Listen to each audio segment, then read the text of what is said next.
बिहार विधानसभा चुनाव की घोषणा कुछ ही दिनों में होने की संभावना है और राज्य में चुनावी सरगर्मी तेज हो गई है।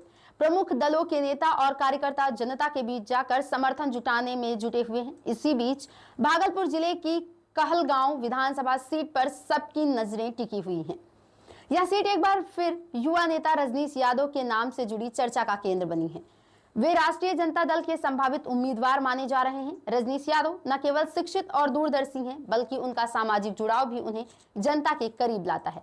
ऐसे में हमारे संवाददाता कुमार सोनू ने रजनीश यादव से खास बातचीत की है और यह जानने की कोशिश की है कि क्या है उनका बिहार चुनाव प्लान। आप भी सुनिए। नमस्कार, सम्राट टीवी लाइव देख रहे हैं। अभी हम मौजूद हैं बिहार में। बिहार का आप लोगों को मालूम होगा सबसे हॉट सीटों में कहलगांव हॉट सीट की गिनती में माना जाता है। बिहार के कहलगांव के हॉट सीट का बात इसलिए कहा जाता है, कहीं ना कहीं यहाँ से काफ़ी चेहरा नज़र आते हैं विधानसभा चुनाव में। कुछ चेहरा हैं जो क्षेत्र में है, कुछ नया चेहरा भी उठ के सामने आ रहे हैं। हमारे साथ झारखंड के श्रम नियोजन मंत्री संजय प्रसाद यादव जी के सुपुत्र रजनीश यादव जी हैं बातचीत करने के लिए। कहीं ना कहीं कहलगांव विधानसभा दौरे में अपनी लगन प्रयास से लगे हुए हैं, जनता के बीच अपनी पकड़ बना रहे हैं।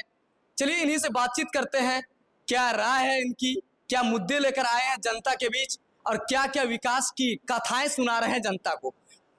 सबसे पहले स्वागत है आपका सम्राट टीवी में। धन्यवाद आपका।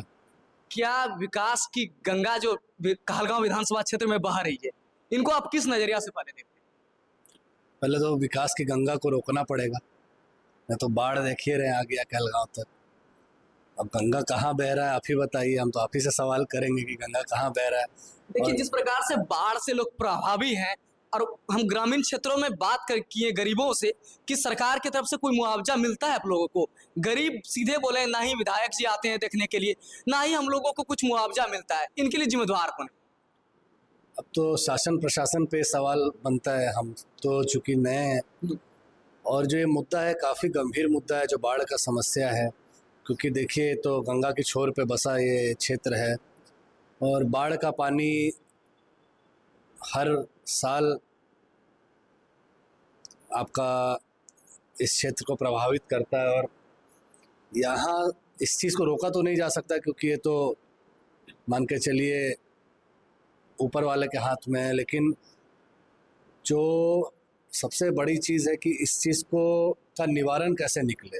क्योंकि बाढ़ का पानी तो आ जाता है, गरीबों का घर जो है बह जाता है, जो नहीं बहता है तो जो गंदगी रहती है वो रह जाता है, सांप बिच्छू फलना ढिकना बहुत कुछ आप लोग समझ सकते हैं। तो आप समझिए कि इस चीज़ के लिए शासन प्रशासन के लोग कभी मुखर होकर उठे नहीं, आवाज़ नहीं उठाए, और ना ही इस चीज़ को रोकने के लिए नीचे से लेकर ऊपर तक। और इसके ज़िम्मेदार हम मानते हैं कि इसके लिए शासन प्रशासन के साथ कुछ बहुत जनता भी है। क्योंकि जब आपकी मांग है और आप जानते हैं कि इस मांग को आसानी से पूरा लोग नहीं करेंगे, तो इसके लिए रोड पे उतरना होगा।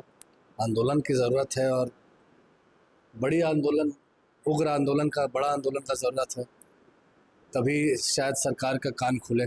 दूसरा सवाल है भैया, जिस प्रकार से झारखंड के श्रम नियोजन मंत्री आपके पापा जी रहे हैं अभी संजय प्रसाद यादव जी, आपको कहलगांव विधानसभा सीट से अगर चुनाव लड़ने का मौका मिले तो किस प्रकार से जनता को देखिएगा?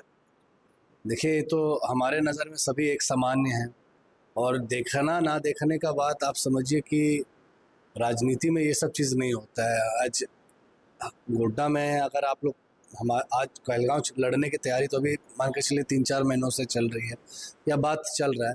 आप हमारा जो कर्म भूमि है एक बार पता लगाइएगा कि ये लड़का कैसा है, काम करता है कि नहीं करता है, जेन्युइन काम करता है कि नहीं करता है, और गलत काम क्या करता है। अगर आपको कोई शिकायत मिल जाएगा तो हम आपके चैनल के माध्यम से ही बोलते हैं, हम चुनाव फिर नहीं लड़ेंगे। तो हमने भी विदेश में पढ़ाई लिखाई किया, MBA करके आए, 3 साल 4 साल गोड्डा में जब पूरा समय जनता की सेवा में दिया तो लोग ने हमें अपनाया। और लोग तो मतलब चुनाव हारने से पहले जब हारे हुए थे उस समय और चुनाव जीतने के बाद जिस तरह लोग का भरोसा था हमारे ऊपर, हमने कभी किसी का भरोसा टूटने नहीं दिया। और आज वही कारण है कि आप देखिए चुनाव के लड़ने के समय काफ़ी समीकरण देखा जाता है। फलना जाता है, इतना है तो चुनाव फलना जीत जाएंगे। लेकिन हमारे समाज का मात्र 20-22 हज़ार वोट है गोड्डा विधानसभा में। उसके बाद 1,10,000 वोट हमारे पिताजी लाते हैं और जीतते हैं। तो सब समाज का वोट रहता है, क्योंकि हम लोग हर समाज के लिए एक सामान्य रूप से काम करते हैं। और कहलगांव में ये शिकायत हम लोग कभी नहीं आने देंगे। हम आपके माध्यम से, चैनल के माध्यम से कहेंगे कि एक बार अपना के देखिए। लड़का है, जवान है, युवा है, काम करना चाहते हैं, पढ़े लिखे हैं, लड़ने का क्षमता है लोगों से, शासन प्रशासन से। आपके लिए दौड़ धूप कर सकते हैं कि कोई मेरे आप लोग फ़ोन लगाइएगा तो ये नहीं कह सकता कि हम फ़ोन नहीं उठाते हैं। हो सकता है थोड़ा विलम्ब हो जाए, नहीं उठा पाए तो कॉल बैक करते हैं, क्योंकि बहुत तरह का चीज़ रहता है जब क्षेत्र में आप रहते हैं तो। लेकिन ये शिकायत हम नहीं आने देंगे कि ज़रूरत पड़ा तो मंत्री जी या उनका लड़का फ़ोन नहीं उठाए। ये शिकायत आपको नहीं सुनने को मिलेगा। और मान सम्मान में कभी कोई कमी नहीं की है, और लड़का है, एक मौका मिलना चाहिए बस। जिस प्रकार से कहलगांव में एनटीपीसी है, यहाँ एनटीपीसी के 5 किलोमीटर दायरे में कहीं ना कहीं एनटीपीसी का जिम्मेदारी बनता है, कहीं ना कहीं सड़कों की जो बदहाली व्यवस्था है, बिजली की जो बदहाली व्यवस्था है, इनके लिए क्या बोलिएगा अगर विधानसभा चुनाव?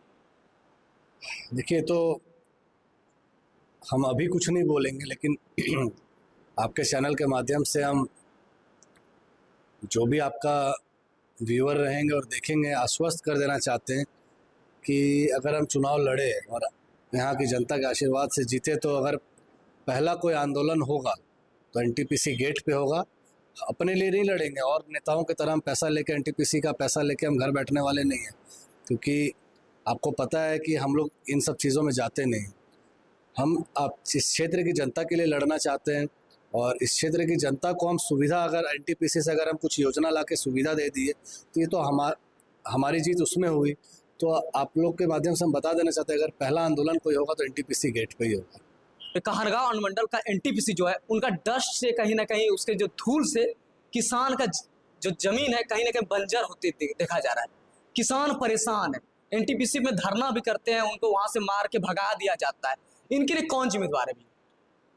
देखिए, मार के भगा दिया जाता है, ये तो हम आपके माध्यम से हमको पता चल रहा है।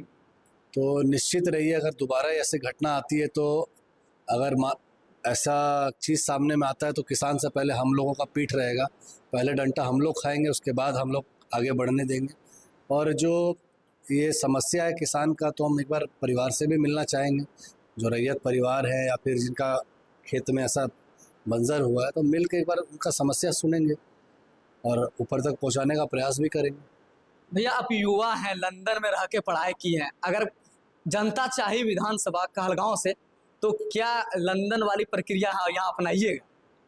तो देखिए, अगर फिर हम कहेंगे तो कहिएगा नेता जैसा आप भी बोल दिए बड़ा बड़ा बात। तो हम वो सब चीज़ में हम नहीं बोलेंगे। लंदन को अब कहाँ हम उतार पाएंगे, लेकिन इतना ज़रूर है, जो कहलगांव को सुविधा चाहिए वो सुविधा दिलाएंगे, जो मुख्य मांग है वो मांग दिलाएंगे। अब हम कह देंगे कि अब लंदन जैसा हम यहाँ एक्सप्रेसवे बनवा देंगे, मेट्रो ले आएंगे, ट्रेन ले आएंगे, बुलेट ट्रेन ले आएंगे, तो सब तो नहीं पॉसिबल है। लेकिन जो मूलभूत बात है कि जो सुविधा मिलना चाहिए क्षेत्र की जनता को, जिससे यहाँ की जनता वंचित है, वो सब हम लोग दिलाएंगे और लड़ के दिलाएंगे। लास्ट कहलगांव अनुमंडल की जनता से क्या अपील कीजिएगा भैया? एक बार मौका मांगेंगे आपके माध्यम से, चैनल के माध्यम से। नया लड़का है, मेहनत कर सकते हैं, पूरा उम्र है, झूठ से ही नहीं बोलेंगे, बस मौका मांगेंगे आपके चैनल के माध्यम से। धन्यवाद। ये तमाम तस्वीर आप लोगों के बीच हम झारखंड के श्रम नियोजन मंत्री संजय प्रसाद यादव जी के सुपुत्र रैनीश यादव जी हैं हमारे साथ बातचीत करने के लिए। इनका अनुभव जनता के प्रति कैसा लगा आपको, कमेंट करके इन प्रतिक्रिया को अवश्य पेश कीजिएगा। ऐसे ही तमाम खबर के लिए हमारे साथ सम्राट न्यूज़ टीवी में बने रहें। धन्यवाद।